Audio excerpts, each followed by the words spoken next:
Thanks for that, Scott. I really appreciate that. And thanks everyone for joining us tonight for our CAG meeting. I'm going to do just a few quick announcements, and then we'll move forward into our meeting. We have coming up that I think folks should probably be pretty excited about is the River Lament is happening May 13th. That's on a Saturday at 10 o'clock. Folks are going to be meeting up at the footpath at University of Portland. That's 5000 North Willamette Boulevard near the Child Center on the campus there. There will be some walking. This announcement is also in the announcement that I sent out. So if folks could please RSVP for the meeting, you can go to PH Collaborative at triangleassociates.com and RSVP there. And here's a number that you can use too, which is 206-458-5710. So that's a number that you can RSVP for the River Lament. If folks don't know about this, it's for Ecumenical Ministries of Oregon with the University of Portland. There's Eco Faith Recovery and the Portland Harbor Collaborative Group will be partnering to host an in-person River Lament outdoor walk. The River Lament is a walk to 7 stations along the perimeter of the University of Portland campus, where faith leaders will tell the story of the Willamette River from the river's perspective. This walk will be sponsored by Eco Faith Recovery in 2011 and it was sponsored by Eco Faith Recovery in 2011, has now become a ritual for many groups that have participated. The other thing that we have next month, June 14th, we got our collaborative group meeting. This is right now tentatively going to be online, so keep an eye out for that email announcement on the collaborative group meeting on June 14th. We also have on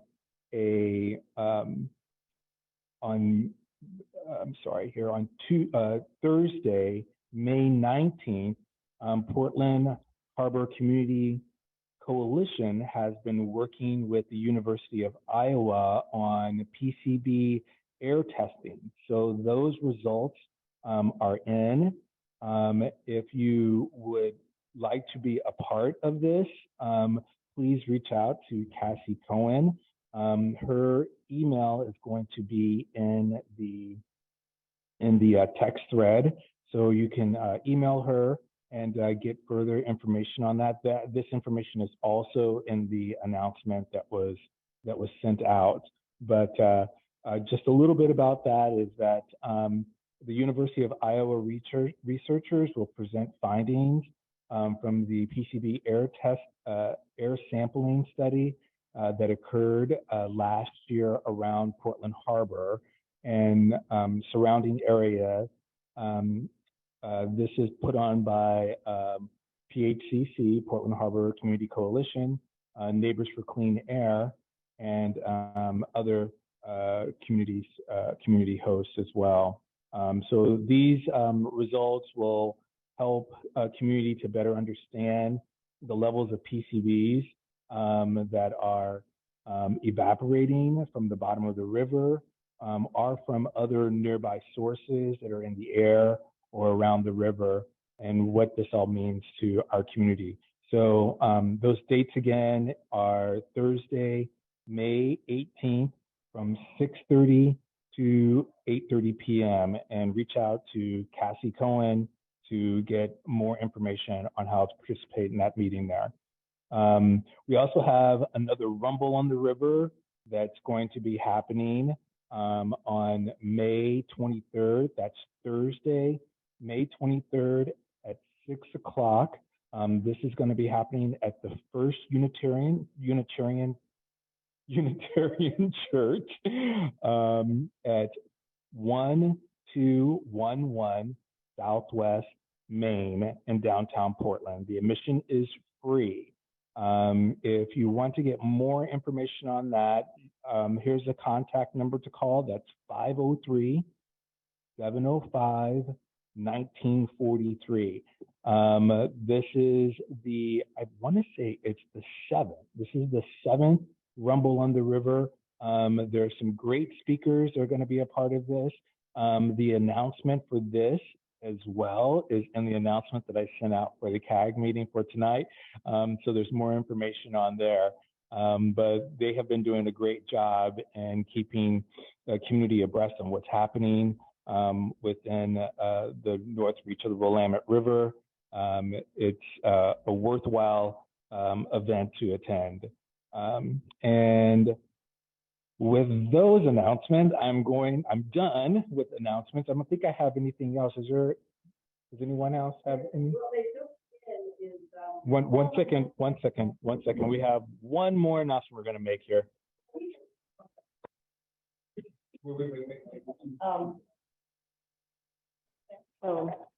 For people who are interested in mitigation sites, which we're going to talk about tonight, there is a tour at the Lytton Mill site, 6:30 to 8:30 on the 31st, meeting right down near the river trail. So, yeah, and then also the Vanport Mosaic will, of course, be Memorial Day weekend, and Braided River is going to have be connected to that this year, of course, because of Giles Lake. So there will be, just look in the Vanport Mosaic and you'll see several events being linked to this area of the river. So I know that's a lot of them. Thank you, Michael, Sarah. A lot of great announcements and activities. It's almost summertime, so a lot of cool events going on.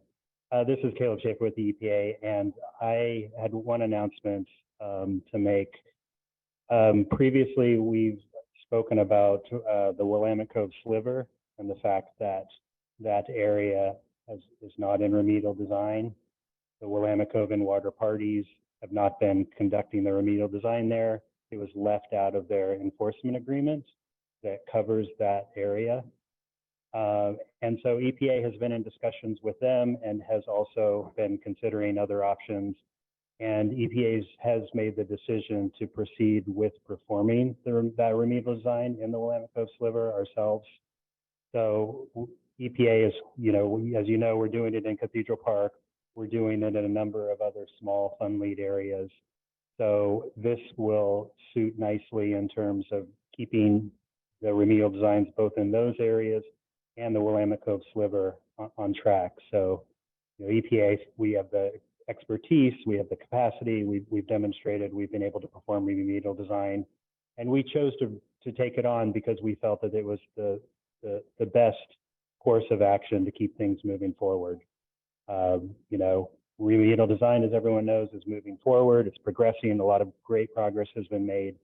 And we wanted this small area, which is the only area that isn't in remedial design in the entire Superfund site, to move forward and continue design. So it's a small area. It's roughly 1,700 square feet. So it's a very small. If folks aren't familiar with it, it's on the southeast portion of Willamette Cove, just kind of below the railroad bridge. A little farther south is McCormick and Baxter. So it's just a very small area right there of predominantly just a lot of riverbank. And so we will plan this summer to do sampling there along with our supplemental sampling that we'll be doing in Cathedral Park and the other fund lead areas. So folks can certainly reach out if they have questions, and afterwards, I don't want to take away from the presentations. I can also wait if you want to do questions. Okay, so if there are any questions, I'm happy to answer them. Yeah. Great. Really, everything's under design now? The site, 100% of the site is in remedial design with this announcement. Yes, so that's good. So, Thank you, Alyssa, and thank you for that. That's great news. 100% is under design. Wow, fantastic. Okay, so tonight we have the Portland Harbor Trustees Council. We have with us Courtney Johnson, who is an attorney and an executive director for the nonprofit Crag Law Center in Portland, Oregon. She also represents the Nez Perce Tribe on cleanup and restoration of the Portland Harbor Superfund site. As a tribe representative, she works with the Trustees Council and a wide variety of community groups to protect the rivers and estuaries in the Pacific Northwest. We also have Lauren Sanker with us, who is a habitat restoration specialist with NOAA Restoration Center. She manages funding and provides technical assistance to community-based habitat restoration projects in the PNW that mainly focus on the recovery of threatened and endangered salmon. Lauren also works. Has worked with Portland Harbor for the past 15 years and has worked with NOAA and the Portland Harbor Natural Trustees Council on restoration planning, project identification, community engagement, and oversight of restoration banks. So with that, we're going to move on into our presentation with the Trustees Council. Thank you, Michael. Thank you so much. Thanks so much for having us. It's great to be back in person with those of you in the room, and hello to everyone who's joining us virtually. We're so happy to be here and have this chance to give an update on the work that the Portland Harbor Trustee Council has been doing. I'll just mention that I know that email suggested we were going to give an update on our restoration work and talk a little bit about restoring access to the river. Primarily, our presentation today is about our ecological restoration work. We do have some notes, and we'll have places where we're going to talk about. We will talk about our work for recreation restoration planning as well a little bit. Thanks again for having us. We're really excited to be here. We today are going to talk a little bit about background of the site, but we know that most of you all are very familiar with the site. We want to remind everyone about what our role is and give an update on our restoration planning and progress, and talk about and provide some new info about the restoration banks that are the ecological restoration for Portland Harbor natural resource damage assessment. And I was saying that I know the email mentioned restoring public access to the river and recreation planning. That's not the focus of our presentation today, but we do have some updates about that. So we'll be happy to have answer questions about it as well. So representing the Nez Perce tribe, I think it's really important to start the story of the site before the contamination, before the industrialization, before colonization. So thinking back to at least 10,000 years since time immemorial, this lower Willamette River, this confluence of these two rivers, has been central to the lives and traditions and economies of the people who live here. This is a place of natural abundance, gathering of trade and ceremony. And so really thinking about grounding when we're talking about restoration in some of the history in what has been lost and changed over so much time. We know that in the mid-1800s, we started having a lot of settlers come in, changing the landscape dramatically. I love this image that the city of Portland has that you're seeing on the screen, because it just shows how much the landscape has changed over the years, how we've lost the complexity in the river system and the channelization and the lakes and the oxbows. And to really understand that over time, there have been so many impacts to the river system. And really today, we want to help make sure that we're sharing what our role as trustees is in the broader context of all of those changes. As you all know, the EPA listed the site in 2000. We've had also a fish consumption advisory in place for many years, warning people, especially women and children, to not consume or limit consumption of various resident fish. And you all know too that this is a large and complex site with a lot of PRPs. It's taking a long time to get the cleanup done. Thanks for the exciting announcement that we're at least in design for the whole thing. That's exciting. Okay, so the trustee council was formed in 2002, a couple years after the listing. We talk about ourselves as this council as a whole, but I want to make sure to highlight that we're actually made up of 8 individual entities, including 5 individual tribes. The tribes participate in the trustee council in a number of ways. We meet collectively as a group of 5 tribes every month before our full trustee council meeting. We have representatives from the tribes that participate in the various subcommittees and working groups of the trustee council, including the restoration group. So all of the work that we're talking about today, there have been representatives on the trustee council from the tribes participating in that planning. We also work and follow along with what EPA is doing on the cleanup side, apart from our trustee council roles. The tribes are very involved in tracking that and being partners in that work as well. There's been a couple of key pieces too of the restoration planning that tribes have really helped lead in order to address culturally important resources. So for example, the lamprey monitoring that's required at each of the sites has been led by the tribes. And then when the trustee council developed our preferred plant list for the restoration projects, that also was led largely with tribal input to ensure that culturally important plants were included on those planting lists of what we wanted to see happen at these restoration sites. I'll note, of course, that Yakama Nation is also a natural resource trustee, but does not participate on the trustee council. But important to note all of the natural resource trustees at the site. So our job is really to assess, plan, and recover. That's how I like to break it down. So our job is to look at what are the injured natural resources like salmon, bald eagle, and mink, and the services that the public is entitled to or that are connected to those natural resources like recreation, clean water, and cultural resources, and assess how those natural resources and services have been injured by contamination at the site over time. Then we develop a plan to restore, rehabilitate, or replace those injured resources or those losses, again, that are connected to the contamination at the site.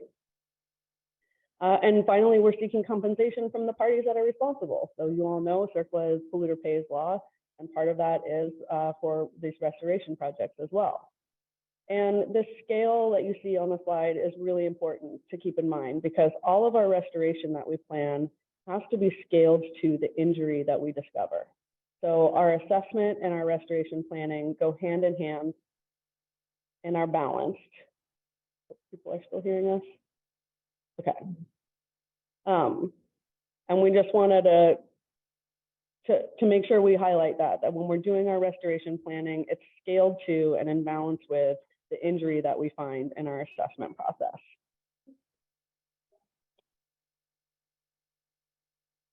So hang on. What would be an example of injury? Like, would it be the contaminants? Would it be liquefaction soil? Would it be like what would go into the damage formula? Yeah, this is Lauren with NOAA, and I'm going to just respond to Sarah's question about explaining a little bit more about what the trustee council is assessing and how we're quantifying injury. And so there are a few different categories of injury that we have quantified thus far that we're continuing to work on. Ecological, recreational, and tribal are the 3 main categories that we've been focused on in the current phase of work that we've undertaken. And for the ecological, the primary way that we are documenting ecological injury is to juvenile Chinook salmon. And so we have been doing sampling and looking at the ways that their growth has been impaired by the contamination in the river. And then we have a model we use that allows us to quantify how much injury has occurred because of that slower growth rate, and then be able to equate that to, on the restoration side, how much restoration is needed to make up for that lack of growth and hopefully grow more salmon with ecological restoration projects. So that's one example. On the recreation, in the recreation category, there was a series of focus groups that were done to look specifically at how many lost fishing days and lost, passive recreational use was lost from folks who didn't go out to the river and didn't enjoy time there because of fish consumption advisories or because of fear of the contamination. And then that's going into the equation for then how much we'll look for in settlement to compensate for that injury to recreation. Do those examples help answer the question?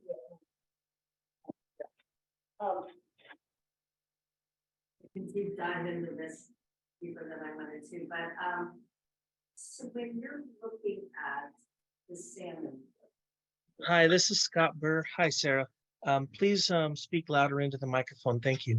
Looking at the salmonoid growth, are you looking at it in that site, or are you looking at it broadly? So I guess that's the question: is where is the evaluation of the salmon being conducted?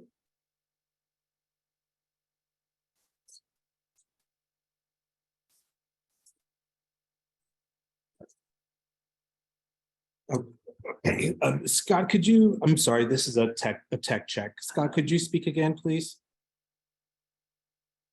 Hi, Michael. Are you able to hear me?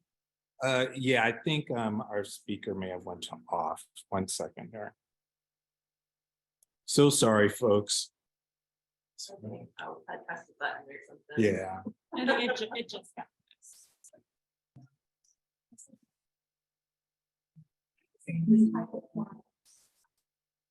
but do it. I haven't done it from there. Okay. Scott, can you hear us? Could you speak again, please? Hi, Michael. You able to hear Thank me? you. Yes, I can. Okay. Also, Michael, we're not able to directly see the speaker, and Yeah, is there? we turned off their camera and put them on the side here because they were having some issues with displaying. So we're just doing the share screen. But can you see them now? Much better, thank you, and thank you for the wave. Okay, all righty. Okay. And now we're gonna pass this on. Okay. Noted. I'll hold it down here. All right. Thanks for hanging with us, folks online. This must be a little frustrating. Seems we've got most of the wrinkles smoothed out though. And just to go back to Sarah's question about where things are being assessed or measured, on the injury side, the injury is being assessed in Portland Harbor with fish sampling that is occurring at a whole variety of sites, as well as at reference sites outside of the harbor. And then on the restoration side, a model is being used that allows us to scale from the injury side to the restoration. And so we, for a variety of reasons, have not been able to do fish sampling at the restoration projects themselves in a really comprehensive way to document the scaling that we're talking about here. Instead, the focus is really on habitat availability. And so making sure that the habitat is available for fish to be able to grow and to be able to use those sites. And that, we'll talk about it a little bit when we get into the restoration approach more broadly, but it also has to do with, in this case, using salmon largely as a keystone species and as a representative species, but really having a more holistic desire for what we want to be restored. And that's part of why we're focused on salmon, but also focused on their habitat needs. And the habitat needs they share with other species like lamprey, like bald eagle, like mink, other species that we suspect were also injured, but that we may not be able to document the injury to as clearly as we can. So with that, we should probably get back to what we had planned here, and we'll make sure we've got time for questions at the end as well. Okay, great, thank you. Okay, I think we're got on this slide enough. So again, we just like to, as a reminder for everyone, for those that don't know, just keeping a little bit of separation in our minds about the work that EPA and DEQ are leading on the cleanup of the contaminants at Portland Harbor and the restoration and assessment work that the trustee council is overseeing. So they really are complementary, but they're filling two separate roles.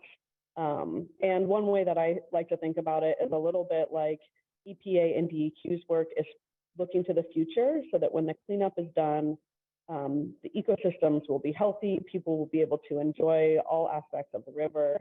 And the trustee council's work is a little more backward looking to recover and restore for the lost uses from all of that contamination, all of that history, where we haven't had access to the river, where we couldn't eat fish out of the river, and the same ecosystem losses over that time as well. It's not a perfect analogy, but it's one way to kind of help think about what the purpose is and how the two pieces are separate.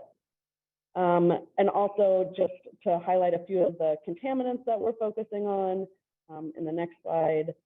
We're not going to go into detail on these, but just again to keep in mind that really our assessment and our restoration is all scaled toward and geared towards these particular releases of contaminants into this particular stretch of the river. That's what we are, again, to Lauren's point, the kind of scaling between what the injury has been and what the restoration can be. And the next slide, these are a few of the potentially injured natural resources. This is not a full list, but things like salmon, lamprey, sturgeon, bald eagle, and osprey, mink, the sediments, the invertebrates that live in the sediments. All of these are resources that have potentially been injured by the releases of contaminants in the site, and that we're hoping our restoration projects will help recover and restore for. So we're doing this process in phases. On the assessment side, we have a 4-phase approach, and we're just wrapping up the second phase, which is really to do a quantification and a qualification of what the injury has been for purposes of kind of expedited cooperative assessment with participating PRPs and aimed at facilitating settlements. At the same time that we've been doing that assessment, we've been moving forward in the planning for the restoration. And this timeline that you see here has some of the key steps that we have been involved in through that process of planning for restoration. The little suns there show where we've had our formal public comment opportunities.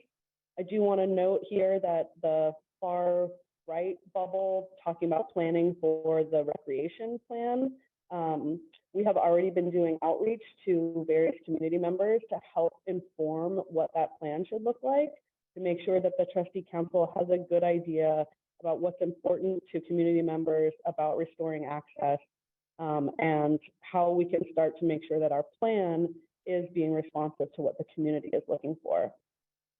One other piece on this that I want to note is really early piece we did. So on the far left-hand side of the bubbles, one of the first things that we did there was this community-based process to identify potential restoration projects. That's that image that you see on the left-hand side of the screen as well. And that was an outreach effort over a couple of years to talk to folks and identify places that could be projects. We screened various locations against the trustee council's goals for restoration, feasibility concerns, and came up with this list of 44 places where there could be restoration. I want to highlight, we call that our ecological restoration portfolio. It was never our intent or vision that those could all be NRDA restoration projects, but really to show that it would be possible to do restoration in the site. Early on, there was a lot of pushback that it might not even be possible to do ecological restoration within the Portland Harbor site because it's such a busy industrial area, because it's so highly developed. And so a big part of this and a good outcome of this was to show not only can you do it, there's lots of options to do it, and to kind of create this menu that might be a place where people could pull from to look at what projects we could do for NRDA restoration. And now you see on the far right-hand side, we have these 4 projects that we're going to talk more about today. And each of those came out of that, were part of that original portfolio.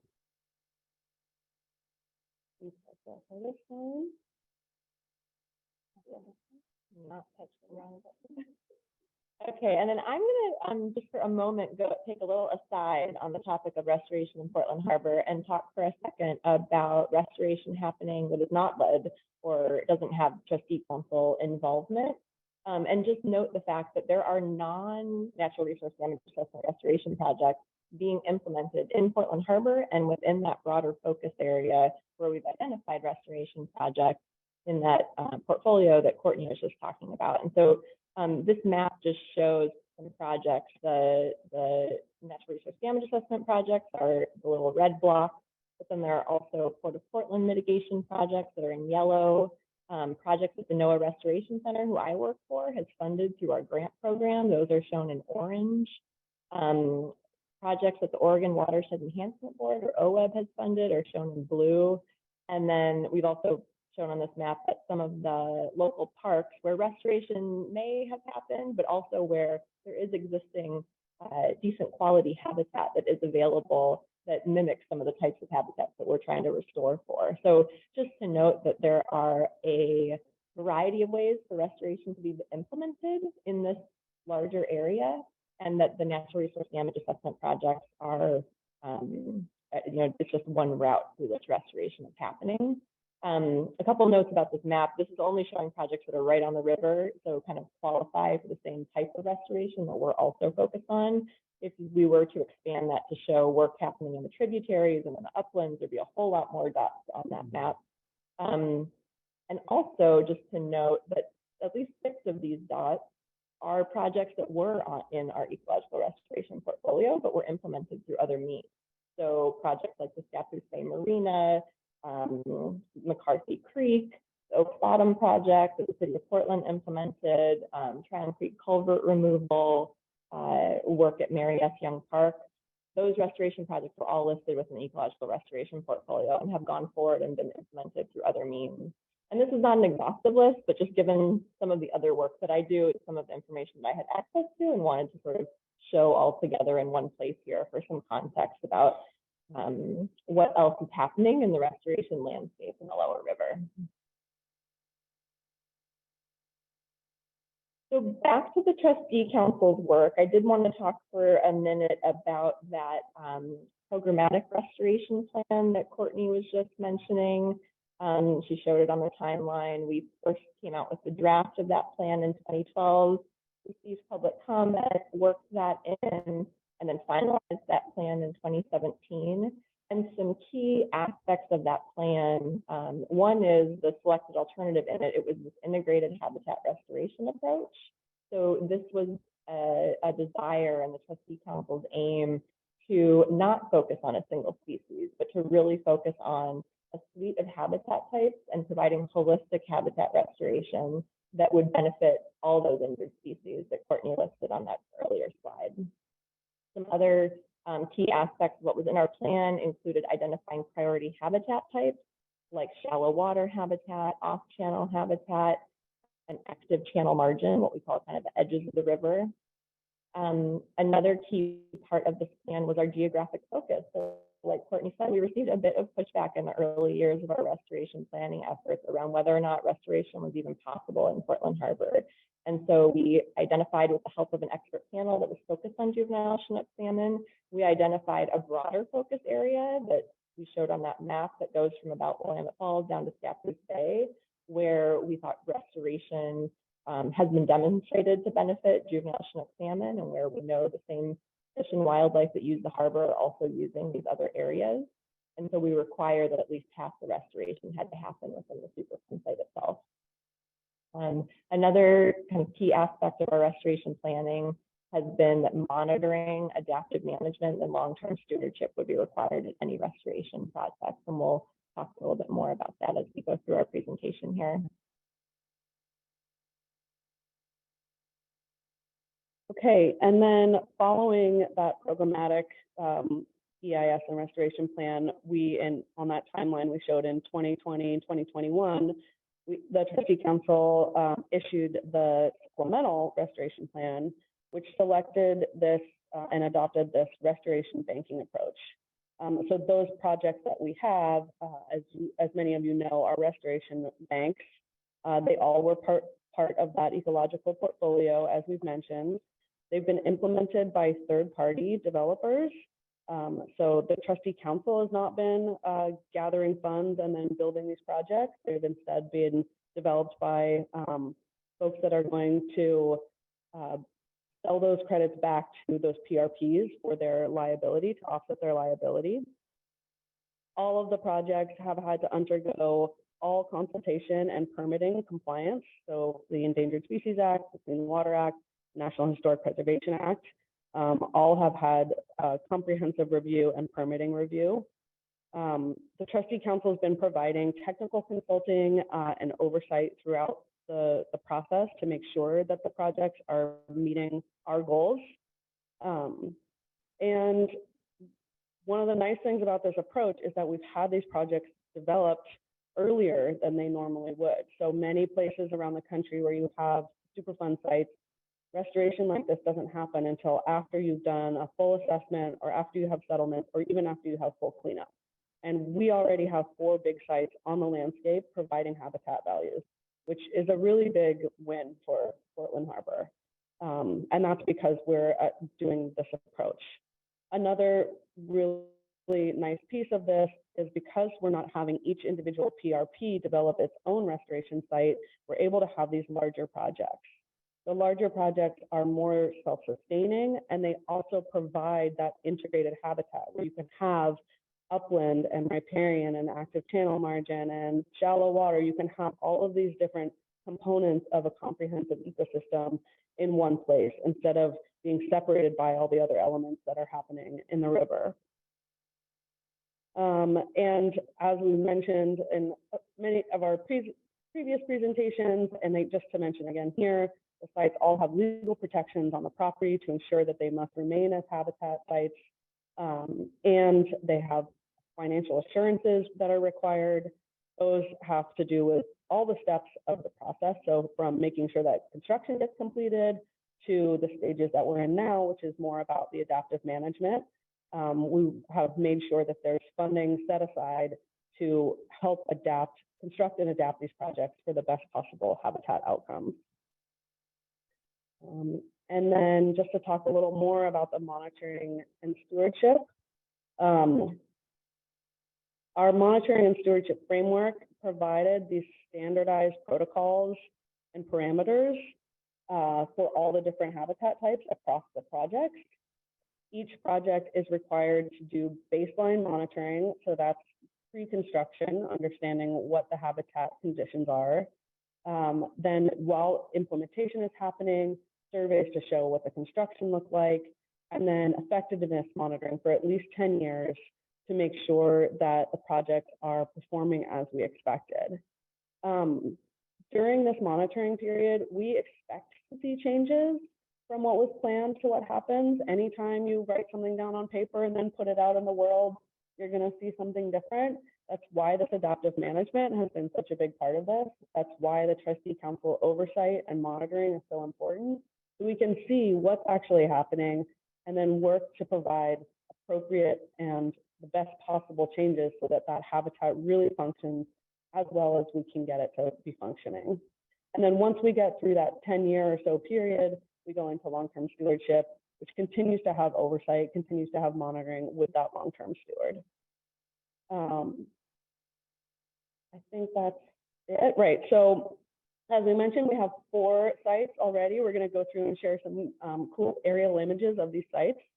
And again, keep in mind, these are not the only projects out on the river, as Lauren was sharing. And so some of these images that we're going to share, really, I think we wanted to show the way the projects are changing both over time as they become established. So as you can imagine, in the first few years of the project, the sites are pretty fragile. You know, the plants are not established yet. There's bigger changes that can be happening, which is why we really want to watch them carefully over the first few years of the project. So we're going to show how they're changing over time, but also seasonally how they change. I mean, this is a tidal and seasonally influenced river system. And so we really do see changes over time. And I guess just to come back to kind of the first slide and really thinking about, that's kind of maybe the theme here, for me anyway, when I think about Portland Harbor, is this is about how the system has changed over time, and hopefully now we're, here we are moving back towards some better ecological outcomes.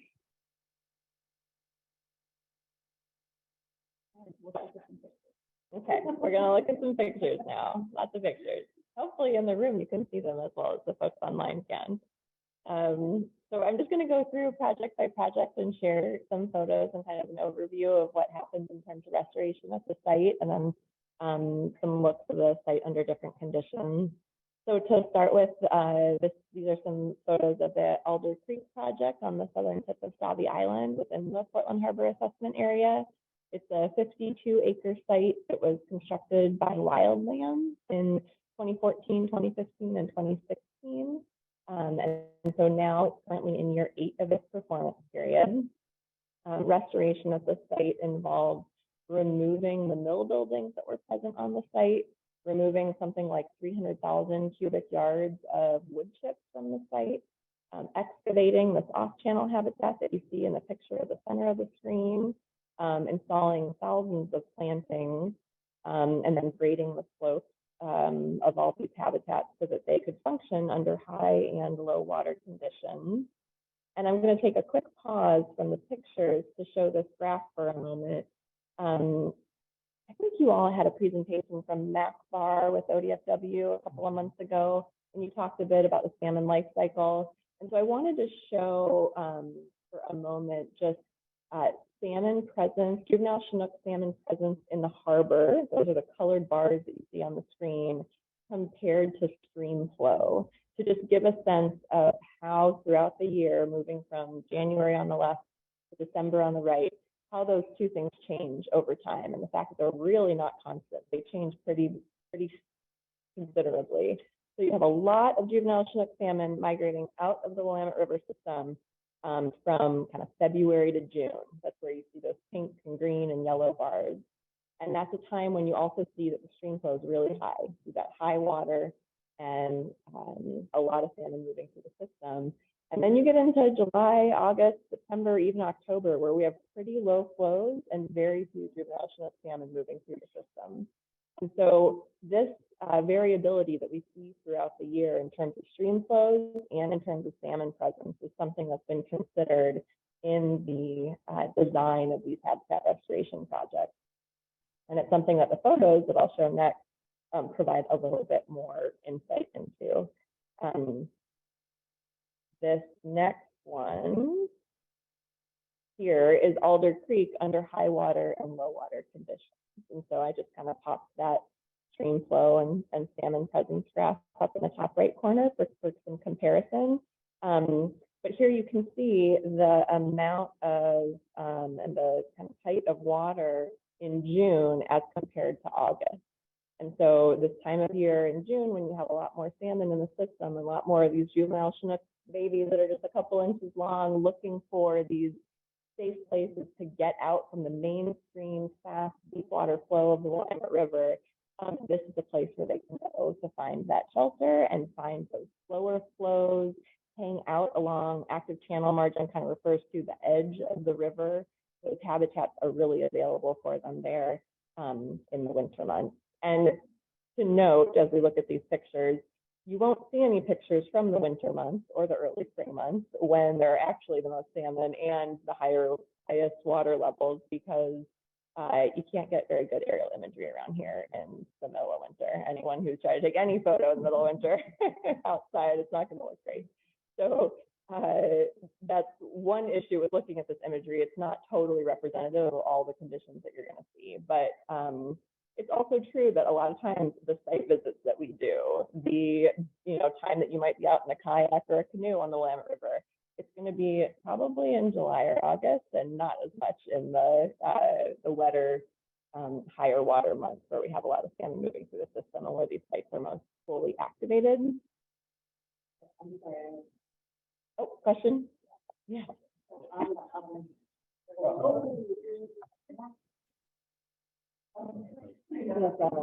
Okay, so I'm a midwife. So we all know they lay their eggs in the fall, the salmon, and then the eggs are there. So then they have a certain gestation. So why would they keep coming in the summer? Because don't they all hatch? I mean, we can see them all making their nests, laying their eggs in the fall. So why would they keep coming ever during the summer months? Why don't they become the babies they are, make their journey? Or are you saying, I mean, we know that they're not laying eggs, unless I'm wrong, all the time. They kind of do that during a period. Are you saying that they're hanging out where they were born and then they slowly begin their journey? Or are they growing at different? So if you're hanging out, like say you're in, another river and you're coming into this river, you would grow no matter where you were. So if I haven't started my journey down the Willamette River, I'm still growing. Like I haven't stopped growing. So are you saying not everybody's taking off on that journey at the same time? And so that's why you think some should be coming in July and August? Or what I always thought about the salmon life cycle is they all kind of took off from where they were born around the same time. I'm not saying it's like a big race and they all go at once, but I thought that something happened that triggered them to leave and that was during a specific time.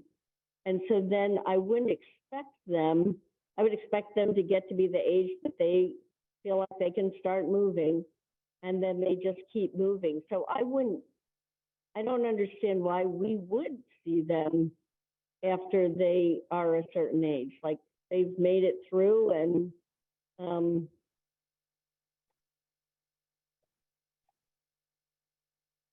These might be questions that Max, for instance, could answer in a whole lot more detail, but my not flippant, but really honest answer is that nature is wild and we see a lot of diversity in life history strategies. And so there are, there's a storyline for what salmon migration and salmon life history generally looks like. And then there are all these variants. You've got just a lot of differences in what happens.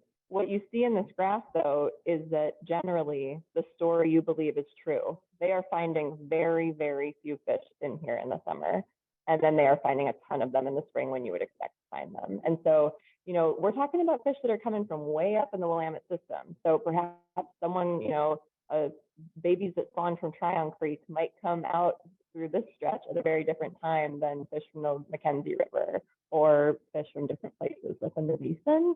And then also, I think you're going to find that because the system is so heavily impacted by rain and snowmelt and the regulation of the dams, I mean, we can't forget that we've got these upstream dams that are impacting water levels and flushing. I mean, these babies are kind of going where they get swept, which is part of why they're not completely in control of their mobility. So having places like this where they can hug the shoreline and be able to control a bit more of where they are and have that security in places to rest and rear is so important.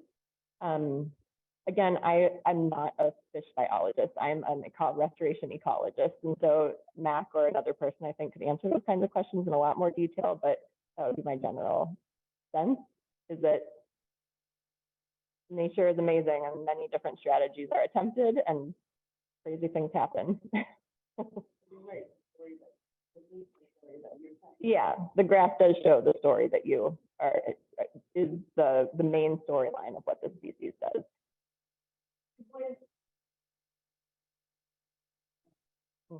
Well, we can continue. Well, let's look at some more of these pictures because there's lots of interesting, I think, variability and differences across the sites, and we can continue the conversation when we get to the Q&A. So next up, I'm just going to talk about the Linton Mill site for a moment. This is another site within the Portland Harbor Assessment Area. It was a project that was constructed by the company Restorcap in 2017, 2018, and 2019. It's currently in year 4 of its performance period, And this is a 26-acre site at the former Linton Plywood Mill. They removed the mill building. They removed a bunch of other overwater structures and buildings that were present on the site, excavated this off-channel habitat, and then put the fill from that area in this upland area that's on the downstream side of the site. Planted it with thousands and thousands of native plantings, and also constructed a short trail on the north end of the site. And here are a couple of images, again, limited what we can get from Google Earth and look at, but of the site in high and low water conditions. So extremely variable throughout the year. During high flow conditions, those juvenile Chinook have full access to that off-channel habitat and to a rather wide strip of off-channel habitat there. But at low flow, you can see that we're seeing sedimentation at the southern outlet of that off-channel habitat. And that is something that at this site, but across all the sites, our monitoring is designed to catch and look at. So we're looking at things like water depth and temperatures and the cross-sectional elevation. So tracking that sedimentation as it's happening. And we're working with Vestor CAP on evaluating adaptive management issues or adaptive management options for that particular area where the sedimentation is happening. And that's why we're glad to have the financial assurances and kind of the protocols around adaptive management that we do have kind of baked into these restoration projects. I was actually just participating in a virtual conference earlier today where someone was mentioning the fact that in kind of the more traditional grant funded habitat restoration projects, you don't generally see funding for adaptive management. And so having that built into these projects is a really nice feature of the banking model. And it's something that all along we have discussed as, adaptive management is going to be completely expected and necessary. It's not something that everyone's going to bank on not happening and not needing to use that funding. In an urban and highly populated and very dynamic system like we are here, there's going to be adaptive management needed. So on this particular issue, we are tracking this and working on it together with Vestor CAP and some of the other agencies and folks that are involved. Next up is the PGE Harborton site. This site is 53 acres. It's also within the Portland Harbor Assessment Area. It's basically just across Multnomah Channel from the Alder Creek site. It was constructed in 2020 by Portland General Electric, so it's currently in year 3 of its performance period. It's the youngest of these restoration projects. And at this site, what they did was they reduced the footprint of their substation and then created a tributary that they excavated through the center of the site, along with a floodplain that has a lot of large wood within it. And a key component of this habitat restoration project was preserving the wetlands on the left-hand side of this picture, which are habitat for red-legged frogs that some of you might be familiar with. There's a big volunteer activity that goes on every year helping those red-legged frogs get across Highway 30 and to the wonderful habitat on the PGE site. So maintaining that habitat while creating more habitat on the site for Chinook salmon and other species was a goal here. Oh, Doug's got a question. Quick question. The PGE site, that was a big electrical substation, if I remember right. So that implies that there were a lot of PCBs on the site. We never heard much about the cleanup, to what they were doing with that contamination. Did they ship it out? Did it get stored on site? I have to admit, to answer that question in great detail, I would have to look back at the report, but I do know that there was a sampling plan that was employed during construction to sample what the leaf surfaces ultimately were across the site. So places where excavation was happening, making sure that what was left, that elevation, was safe and met standards that DEQ approved of. And so that whole process went on. Whether or not they had positive hits that ultimately had to be removed, I would have to look back through the reports and could get back to you on. Would that be on the trustee council website? Probably, it's probably built into the multi-100-page habitat development plan for this project. Yeah, it's probably built into that. So I'm happy to follow up with you more. to get you the more specific answers of what there were hits of, if any, and what was done with the material. And then here is just looking at high and low water conditions on this particular site as another example of what, kind of change on the landscape looks like throughout the year. I have to say that this site, I mentioned it's the youngest one, and 2021 was a really hard year. As many of you probably remember, we had no rain from April on. And so you can see this June 2021 picture. The site was very young. They ultimately had to go back in and do a lot of replanting and irrigating of some of the new plantings because there was just not a lot of water available. So for many of these sites, there's, the imagery from that year is limited in terms of what you can see from the high water times. But if you look at these, you can see quite a big difference in terms of what activation of that tributary habitat looks like in the left-hand picture as compared to the right-hand picture.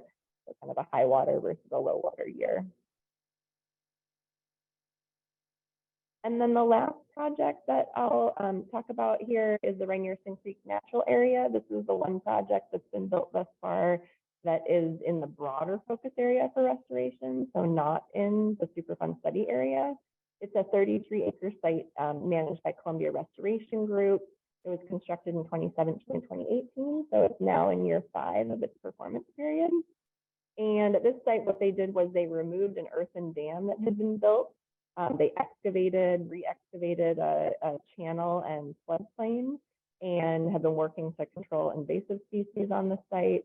Another key feature of the site is that the pond, which used to be about double in size and kind of just heated up the water a whole lot, that was reduced in size quite a bit by removing the dam, but it was maintained because there are native turtles that use this site that we want to make sure to preserve habitat for. And so native turtle habitat management is another piece of the restoration picture at Rainier-Sink.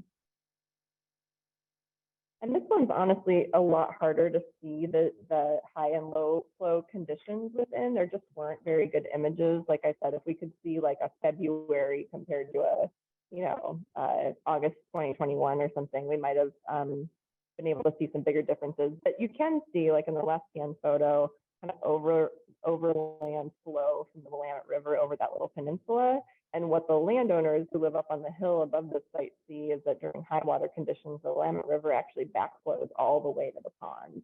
So you get some really high water moving through that site. I think I'll leave it at that with just showing some of the variability we see at the site through the years and talking about some of the adaptive management work that we're working on with these folks. I know we're kind of going far on time, so I'll hand it back to Courtney here for a moment.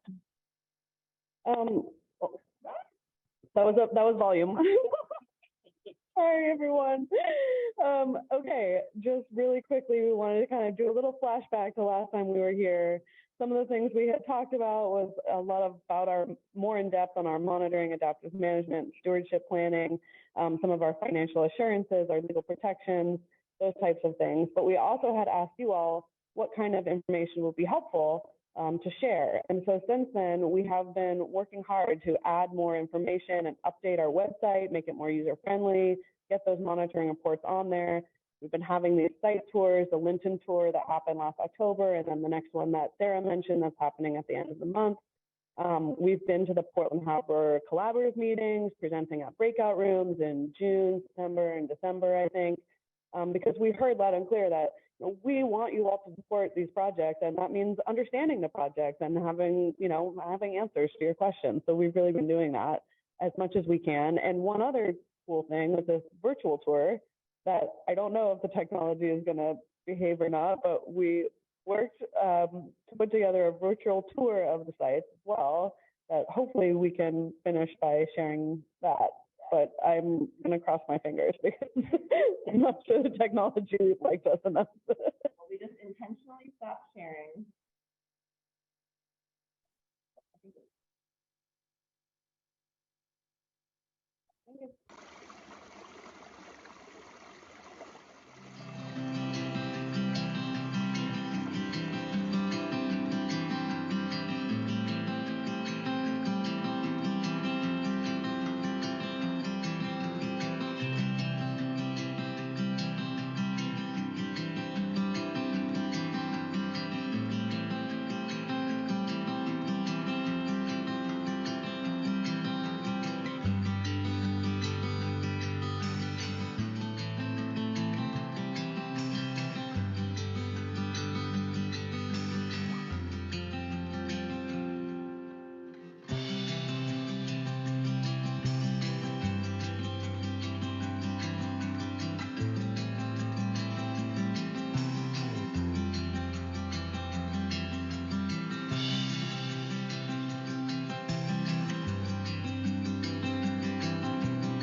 Before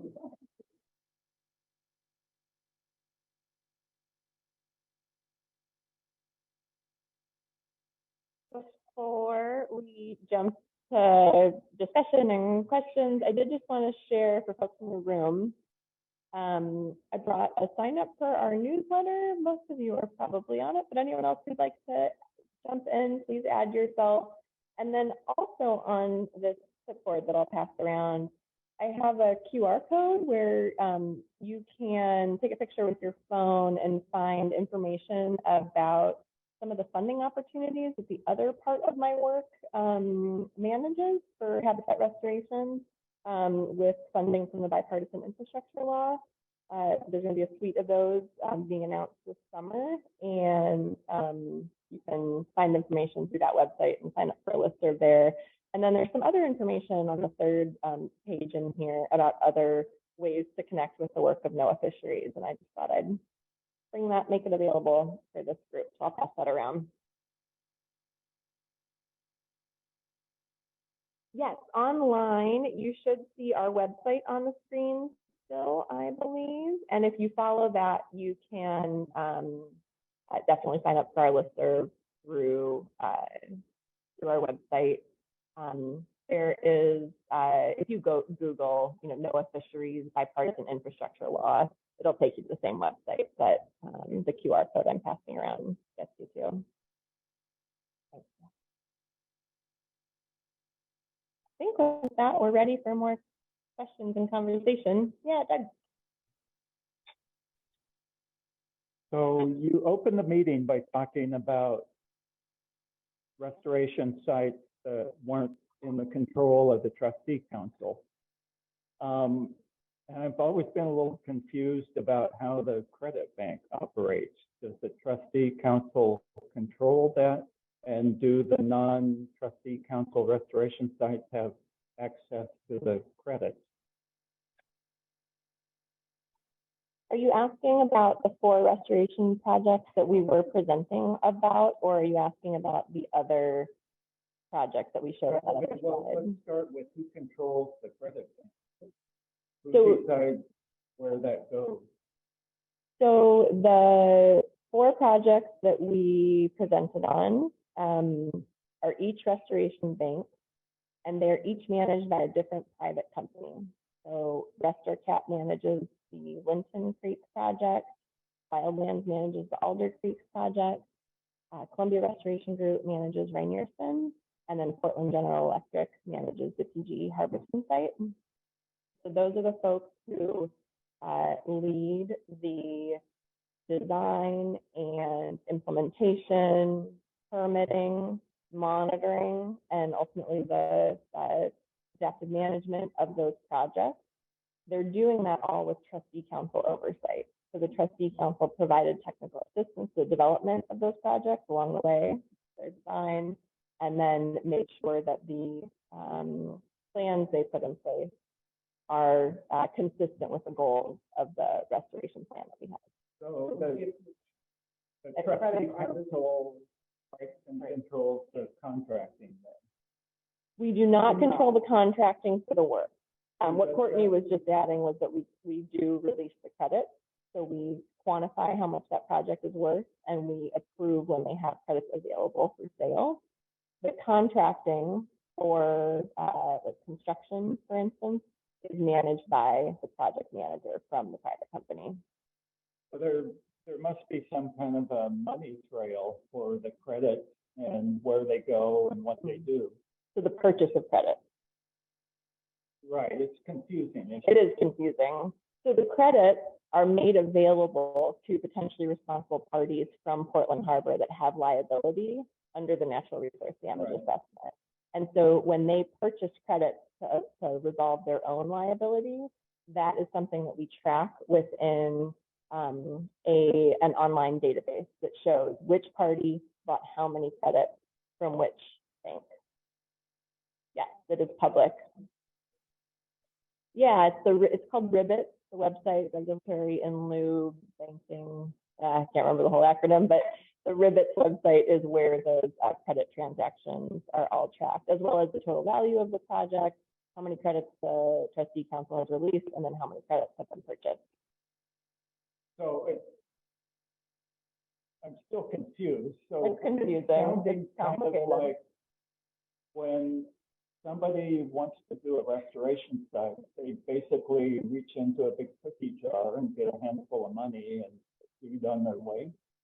These restoration projects have been built entirely with private capital. There has been no funding from the trustee council or from the potentially responsible parties that's been used to construct the project. By selling credit, the bankers intend to recoup, make revenue for the investment that they've made. And one of the conditions of recouping the revenue is that it gets turned over to the public eventually.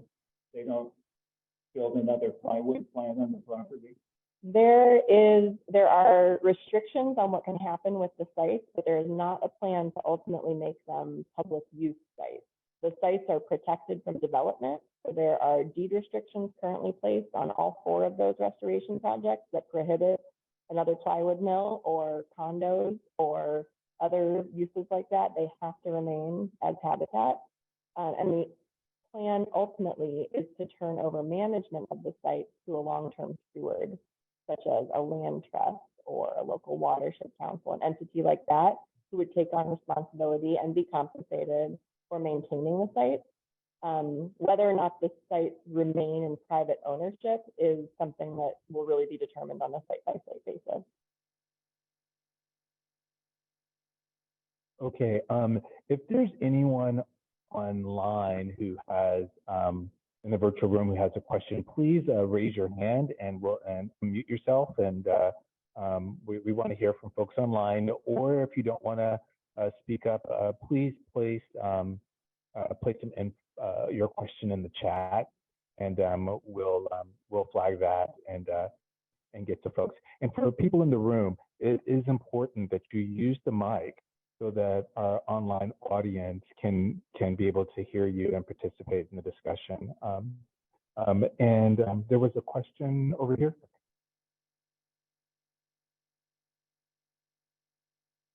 Yeah, thank you for repeating my question too. That's helpful.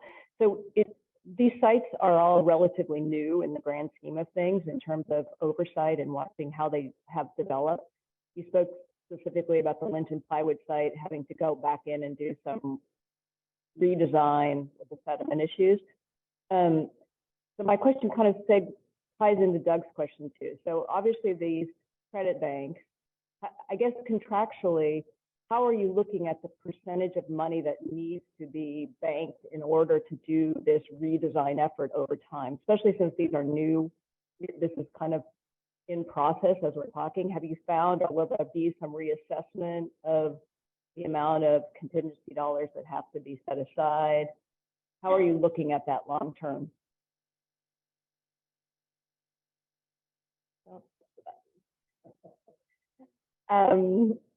So the question was about sort of how the dollar amounts set aside for adaptive management, for instance, are determined and whether or not they might change over time. And so that's something that we've built into our agreements with each of these project developers at the start. The amounts that were set aside in various financial assurances, it might be an escrow account, it might be a letter of credit, but a set dollar amount was set aside and secured for adaptive management prior to project construction to ensure that there would be opportunity to do that adaptive management in the future. The amount of each of those, it varies per project, and the calculation we used to arrive at how much was set aside for each was based on a percentage of their total construction cost. So depending on how significant of a kind of, complete rebuild, or how significant the effort that went into the construction piece was, that was the amount that we used to determine. And I think it was 25%, although again, it's something I'd want to go double check. It's definitely listed in their habitat development plans, which are public documents available on our website. But I'm pretty sure it's something like 25% of the construction cost of each project is now available for adaptive management. I'll just add that another incentive is that the credits that we recognize are released according to a schedule. So they don't get all the credits for the site on day one of construction. And so the other incentive to work with us to adapt and manage is to meet those requirements over time and those milestones that we're hoping to see at the project so that those credits get released, at that next milestone. So that's the other kind of one of the other tools we have to kind of have the money up front that's set aside so that there's no like, well, this is going to cost too much to try to fix it. And then there's also that incentive to get the habitat working like we hoped it would so that you meet that milestone and get those credits released for sale back out. Would you say that's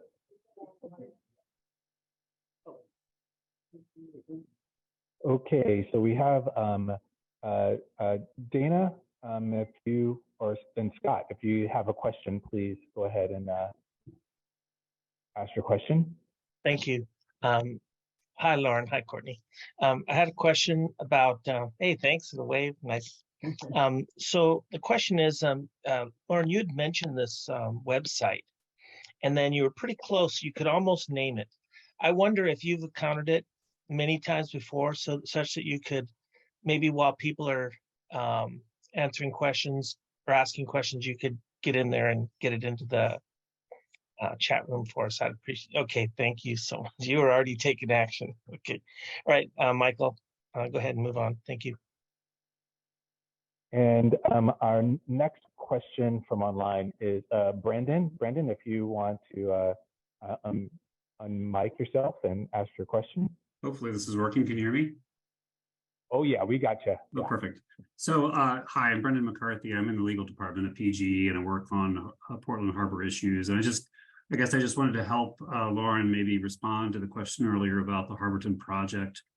The substation ground wasn't reduced. The area that was turned into the mitigation project never actually had any development on top of it.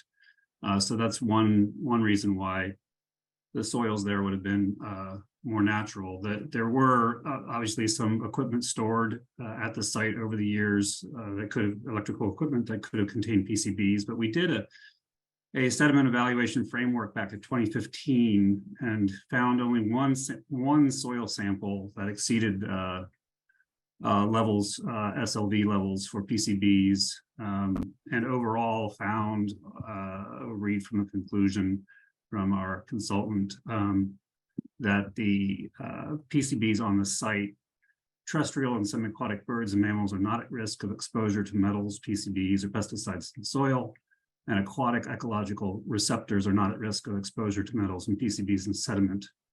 So hopefully that's helpful. Obviously, if you want to go deeper than that, I'd probably have to have one of our environmental people, but just thought I'd throw that out there. Thank you, Brendan. You definitely know your site better than I do, so appreciate having someone from PGE available to talk about that site specifically. Well, I know where to find things on our in our database as well. I don't know it all off the top of my head, though. Thank you, Lauren. It was a good presentation. Great, thanks, Brendan. We have one online question that is from Sherry Duncan. Will the PRPs have access to gaining credits through non-NRDA trustee sites, groups such as OWEB, NOAA Grants, Parks, Mitigation Build, and Oversee?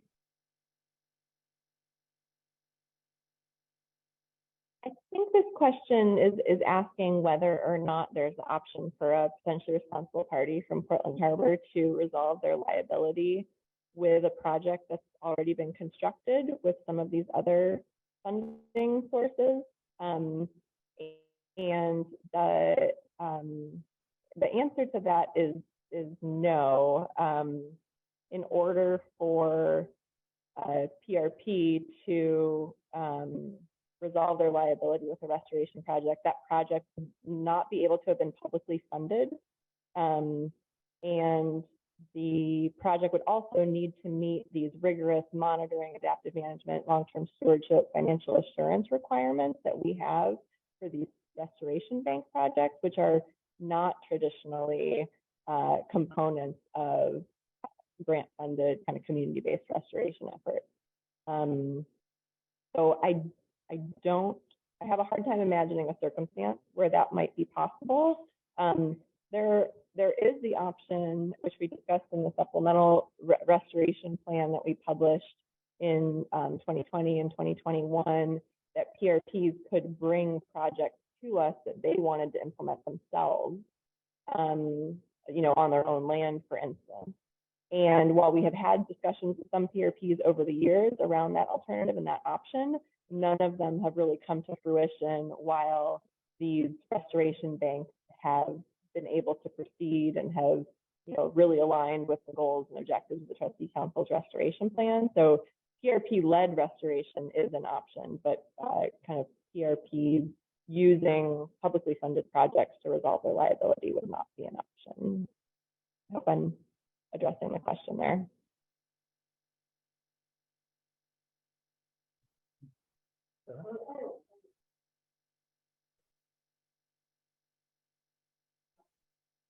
Well, you can hog the mic if you want. Yeah. It's okay. So you may know, people online as well as the people here, that out of the PGE restoration project, there's now concern because they want to run the electric lines up through Forest Park and clear cut 9 acres of land.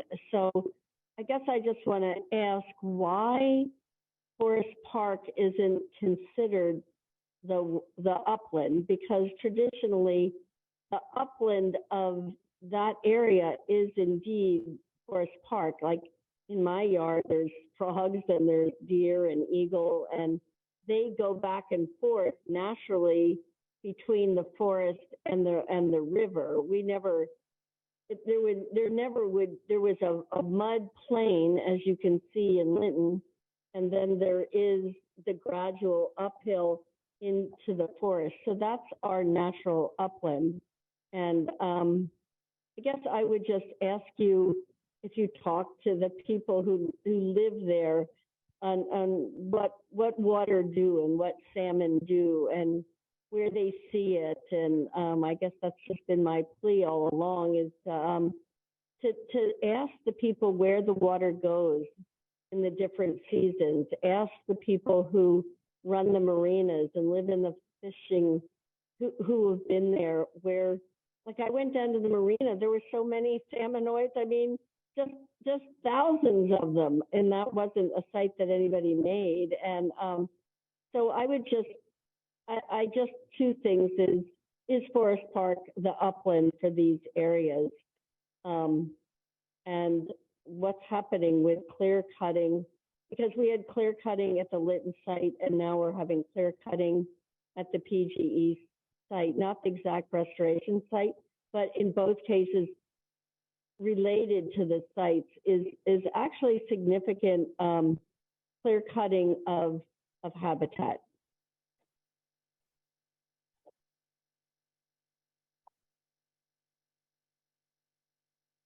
Maybe just a couple thoughts to share on those topics. I mean, there's a lot of connectivity between these restoration projects and surrounding areas. And so, you know, definitely Forest Park functions as and was historically an upland to the Willamette River. And the connectivity of some of those streams that run off of Forest Park, even if they go under culverts under Highway 30, the fact that they're coming from a protected forest and they're cold and clean, that's meaning wonderful things for the Linton project, for example, and for the Willamette River, you know, in this stretch. So we're very lucky to have Forest Park up there. However, it is somewhat disconnected. We've got a major highway running right through, you know, between these restoration sites or between the river and Forest Park.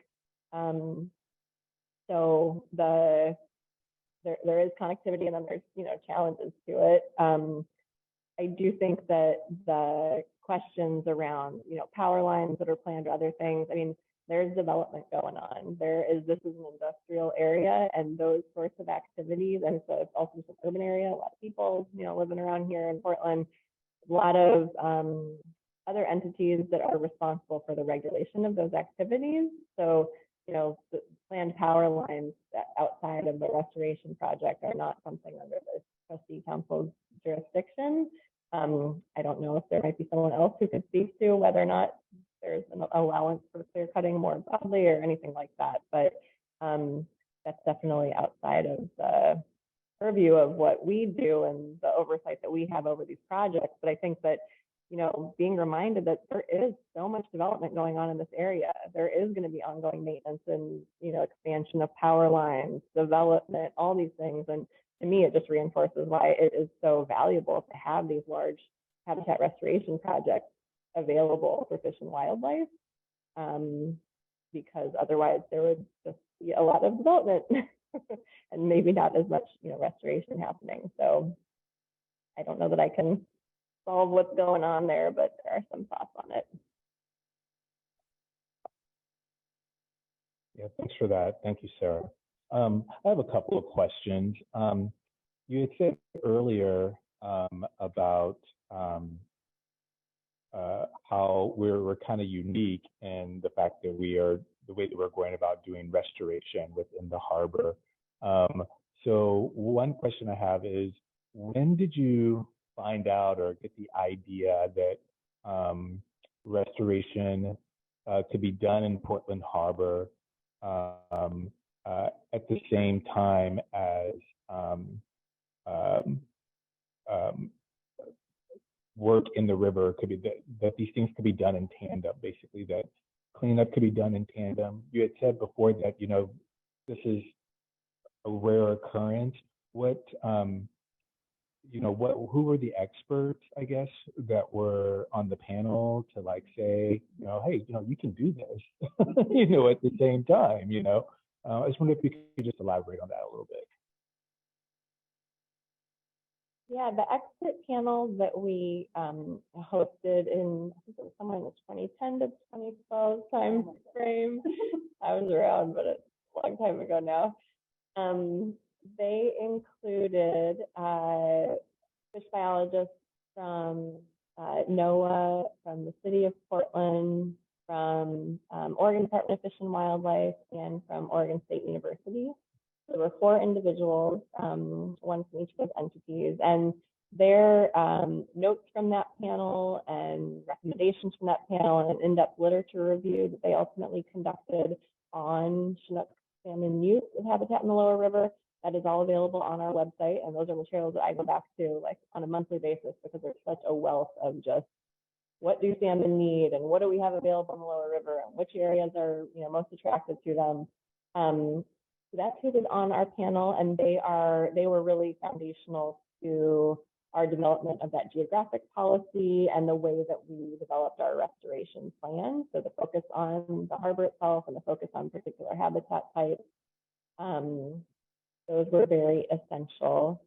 There was another part of your question, Michael, about kind of coordination and relationships with cleanup. So we've definitely been working in coordination with EPA all along.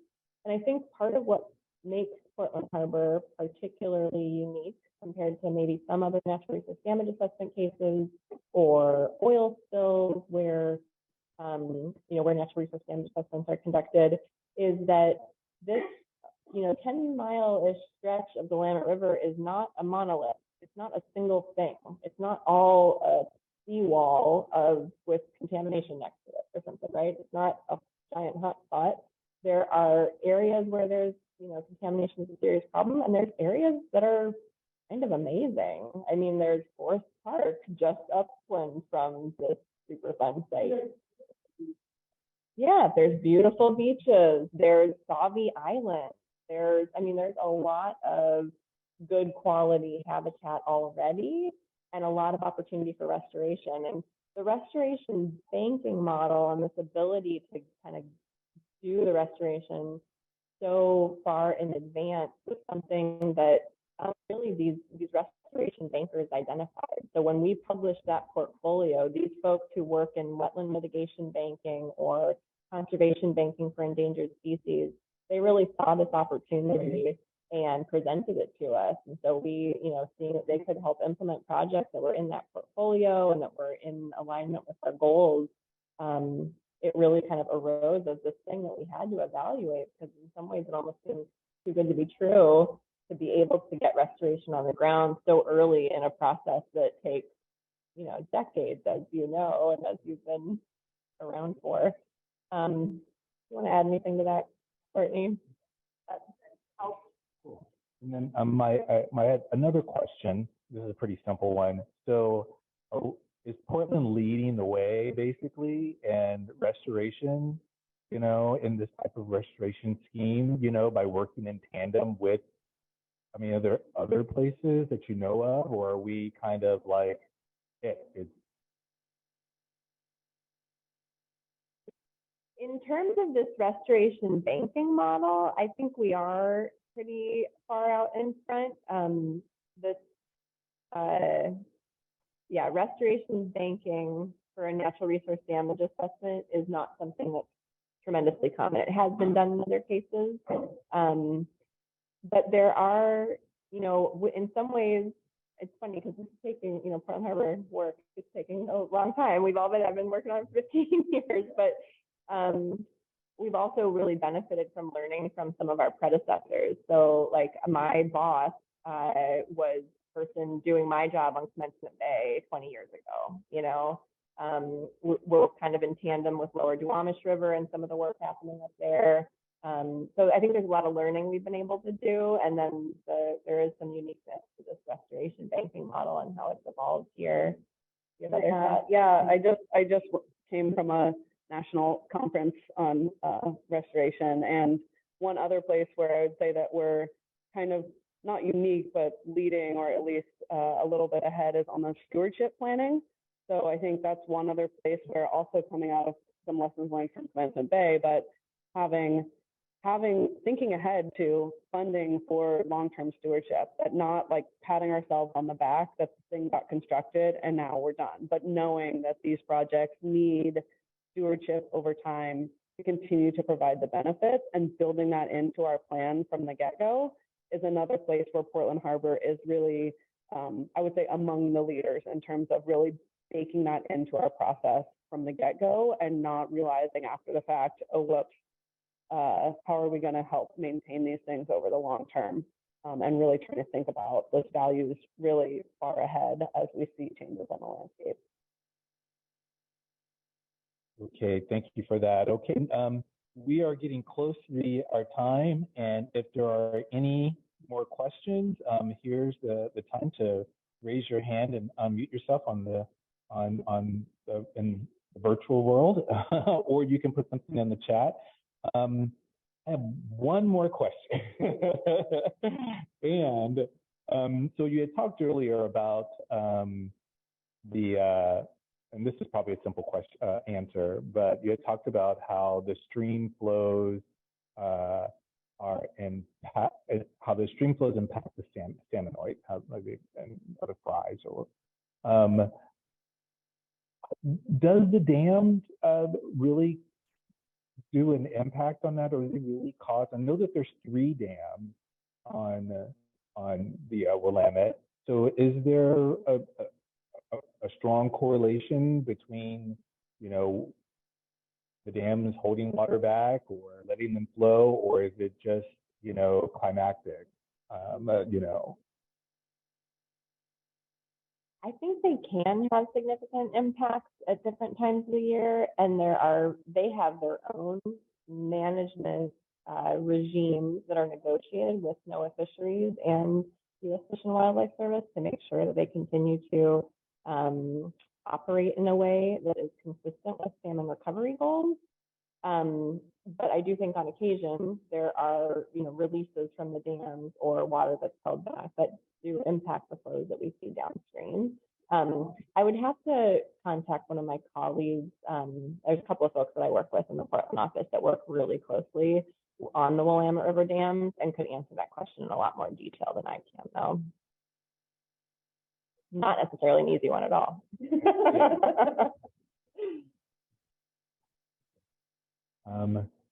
Is there any other questions in the room or inquiries? Anyone online? Were there any announcements or continual dialogue or questions from earlier this evening concerning the design that EPA is doing in Willamette Cove? Any questions in the Zoom? Okay. Well, folks, thank you so much. Laura and Courtney, thank you for coming tonight and giving us a really deep dive in what you guys have been up to. This has been great. Thanks everyone for showing up tonight. Thanks for all of the tech help from our tech geniuses. So thank you, Alyssa. Thank you. Thank you, Scott. Really appreciate everyone showing up. And if you are on our listserv, please look at the announcement that I sent out for information concerning upcoming events. Please don't hesitate to reach out to me or Sarah about any tours or coming down to the River Center here or information regarding Portland Harbor in general. Please don't hesitate to reach out to us. So with that, I'm going to say good night. Thank you so much. Everyone, please take care of each other, and we will see you at the Collaborative, which right now is online on the 14th of next month. So we'll see you then. Hey, thanks so much, everyone.